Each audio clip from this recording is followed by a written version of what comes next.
Bonsoir à toutes et à tous. Seigneur, fais-nous grâce et permets-nous d'être attentifs.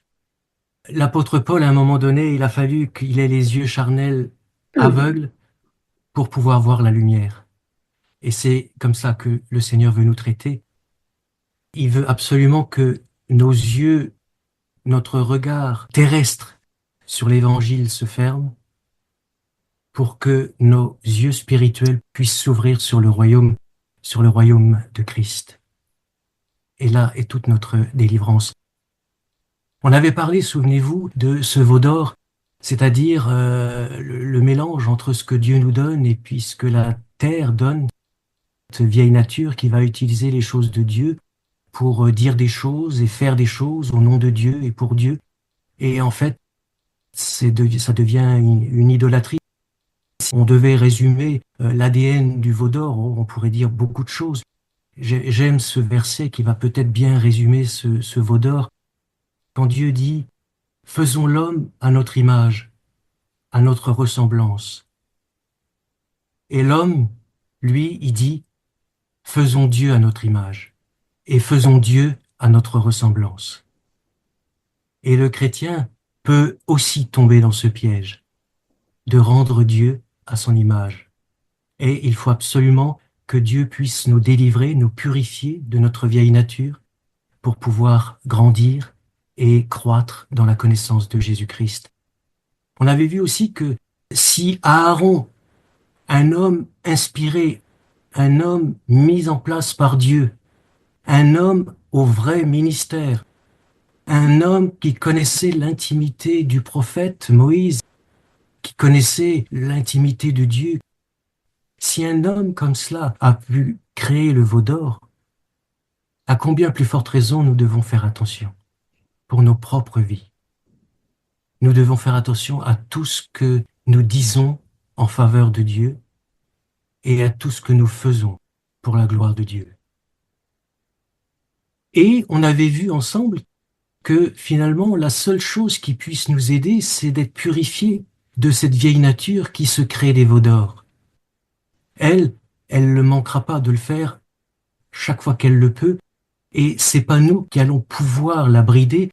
Il faut que Dieu intervienne dans notre vie pour que cette vieille nature soit véritablement remise à sa place, c'est-à-dire au fond du tombeau, pour qu'elle se taise et qu'elle arrête de faire. La purification. Et il me semble que le Seigneur voudrait nous interpeller encore ce soir sur ce protocole divin qu'il a mis en place pour ses enfants. C'est comme s'il disait, je veux vraiment mettre tout en œuvre pour vous purifier de cette faculté naturelle que vous avez de créer des veaux d'or. J'ai tout ce qu'il faut pour le faire, seulement vous devez comprendre mon protocole.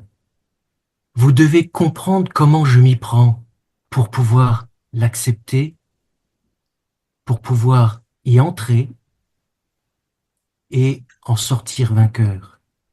C'est pour ça que je vais vous parler de ce feu, le seul feu, la seule chose qui puisse purifier, c'est le feu de l'épreuve.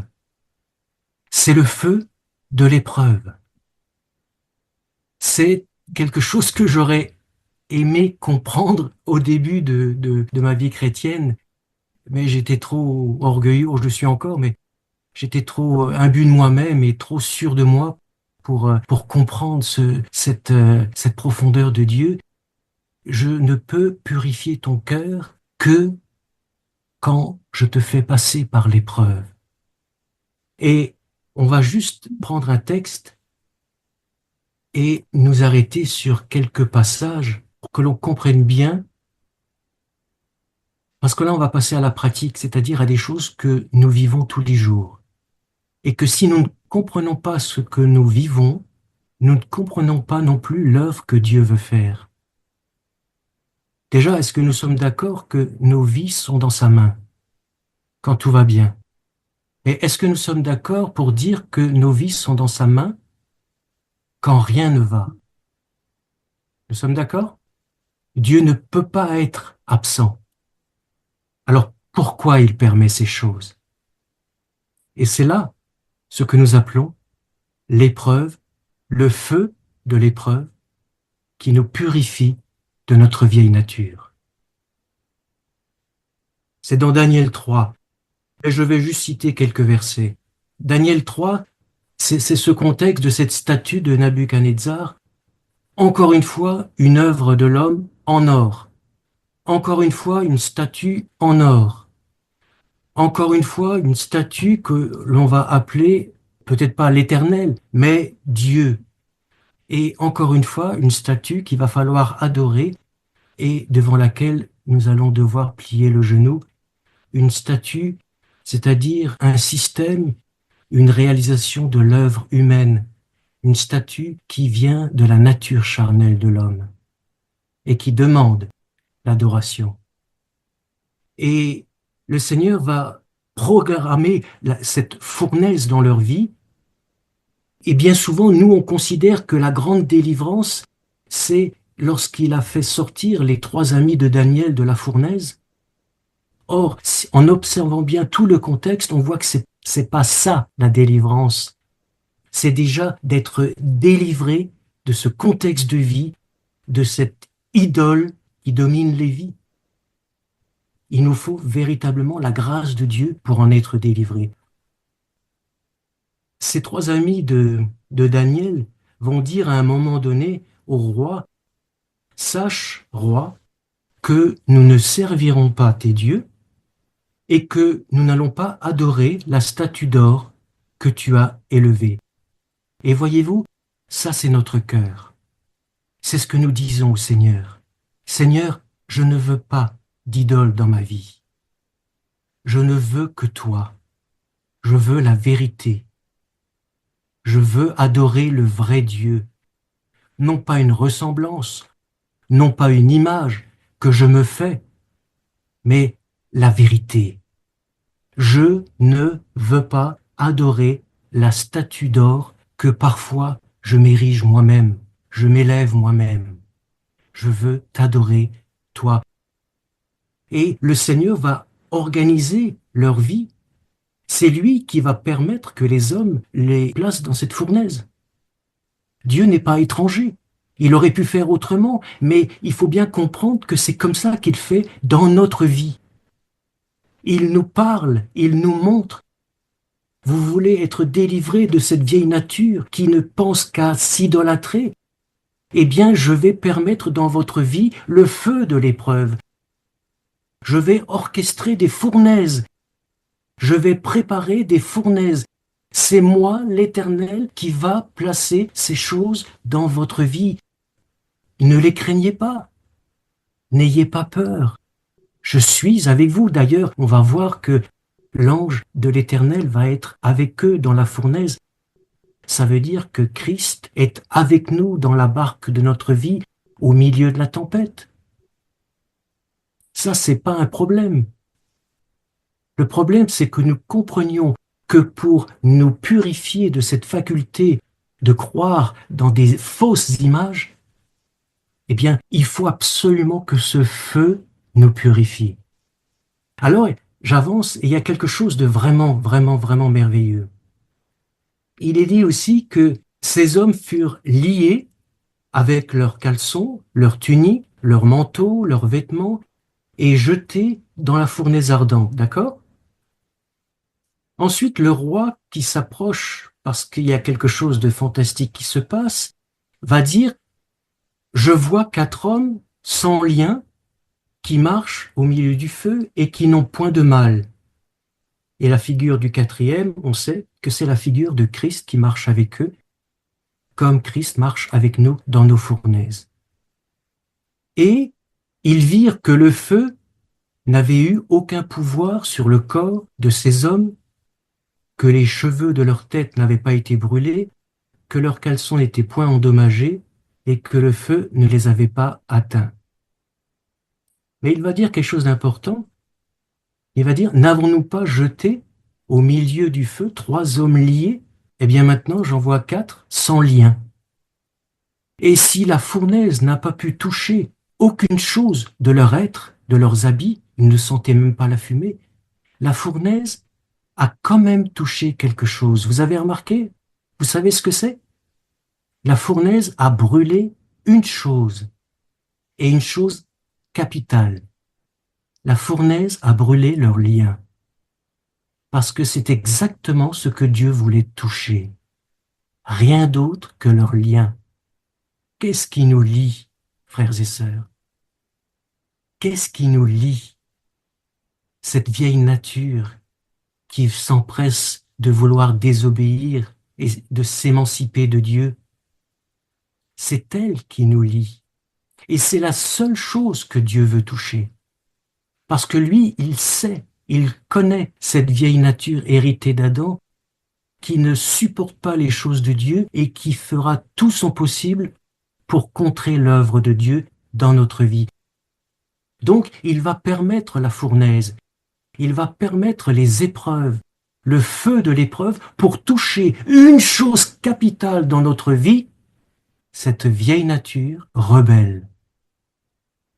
C'est ça qu'il veut faire lorsqu'il permet, dans notre vie de tous les jours, que nous passions par des difficultés, par des maladies, par des injustices, par du rejet et toutes sortes d'épreuves, tout ce qui va nous frustrer, tout ce qui va nous heurter. Dieu orchestre ces choses, Dieu suscite l'adversité, il suscite la tempête, il suscite la fournaise pour toucher notre vieille nature, et il y arrive, c'est son œuvre, c'est une œuvre merveilleuse de libération intérieure. Nul besoin d'imposition des mains ni de jeûner pendant 100 milliards d'années. Là, on est dans le réel, dans le protocole divin du royaume. Dieu veut nous délivrer de nous-mêmes par le feu de l'épreuve, et c'est merveilleux. Parce qu'il le fait. C'est pour cela que nous devons accepter ces moments. C'est pour ça que nous devons les traverser.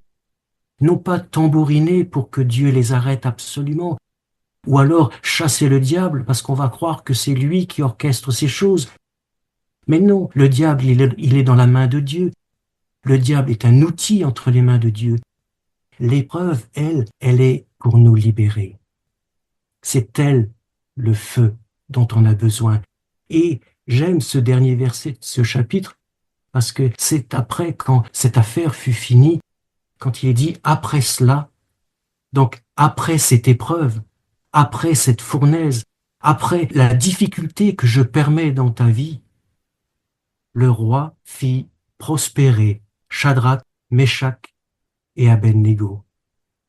C'est dans cette mesure de discipline de Dieu, c'est quand Dieu a pu nous éprouver par le feu de l'épreuve, qu'enfin nous prospérons dans les choses spirituelles. Nous qui avons tellement envie des profondeurs de la connaissance de Jésus-Christ, eh bien, nous allons prospérer, nous allons grandir, Dieu va nous élargir, Dieu va nous faire croître à travers le feu de la fournaise. Pierre nous le rappelle lorsqu'il va dire « Bien-aimés, ne soyez pas surpris comme une chose étrange qui vous arrive, de la fournaise qui est au milieu de vous pour vous éprouver. Réjouissez-vous au contraire. »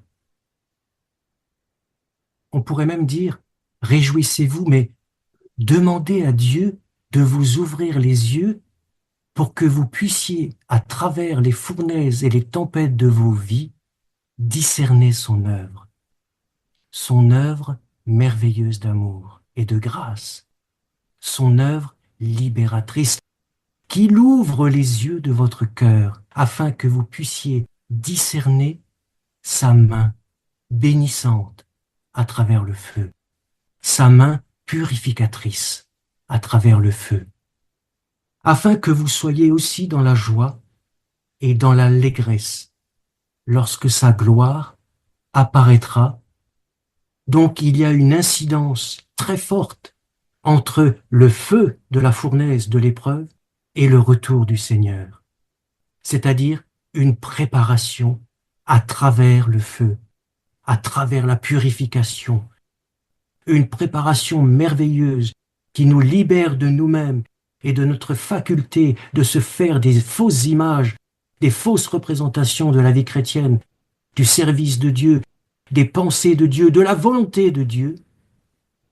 Tout cela sera brûlé par son feu pour que Christ, par son Esprit Saint, puisse nous faire grandir dans sa connaissance, nous faire grandir à l'image du Créateur. Et c'est à ce moment-là qu'on retourne dans ce jardin d'Éden, où on entend Dieu répéter ces mots. On entend cela au fond de notre cœur. Faisons-le, faisons ce frère, cette sœur, faisons-le à notre image. Maintenant qu'il a été purifié par le feu, faisons-le à notre image, à notre ressemblance. Réjouissons-nous que notre cœur soit satisfait parce que cet homme, cette femme, va nous ressembler.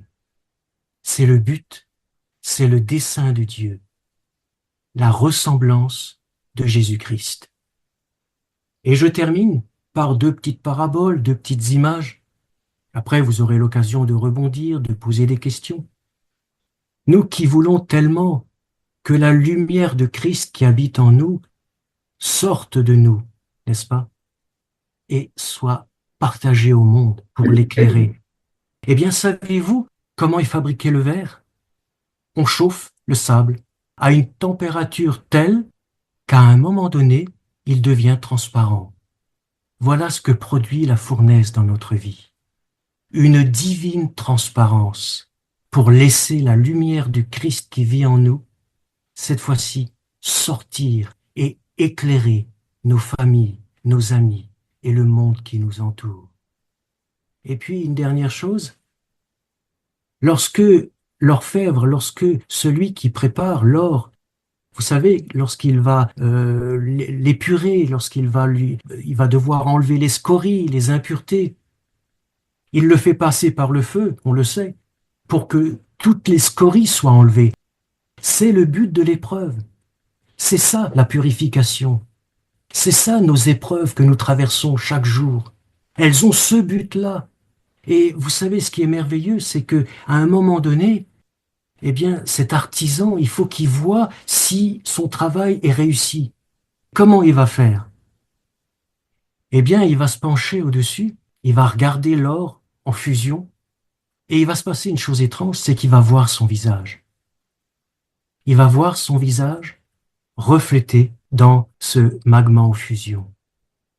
Eh bien, ce qui est merveilleux, lorsqu'on a compris la bénédiction de l'épreuve, c'est qu'à un moment donné, dans cette fusion, dans notre vie, le Père va se pencher du haut des cieux, il va regarder notre vie, et là, il va voir son visage. Il va voir le visage de Jésus-Christ. C'est merveilleux. Il va voir son visage, il va pleurer de joie, parce que ça va être son œuvre, ça va être pour sa gloire. C'est lui qui nous aura mis dans la difficulté pour que Christ puisse transparaître à travers nos vies, parce que c'est le protocole divin, parce que c'est comme cela dans son royaume que les choses anciennes doivent mourir, doivent disparaître pour laisser apparaître les nouvelles. Alors, ne craignons pas la fournaise qui sévit. C'est la main de Dieu, c'est la bénédiction de Dieu. Et que sa gloire, qu'elle sorte de nos vies pour lui. Amen. Je pense que c'est une bonne conclusion par rapport à notre introduction sur ce veau d'or et sur cette marche, cette préparation pour le retour du Seigneur. N'oubliez jamais que l'Éternel est celui qui crée l'adversité pour que nous puissions atteindre sa victoire. Il faut une résistance, il faut une opposition pour que la victoire du Christ apparaisse dans notre vie. Amen.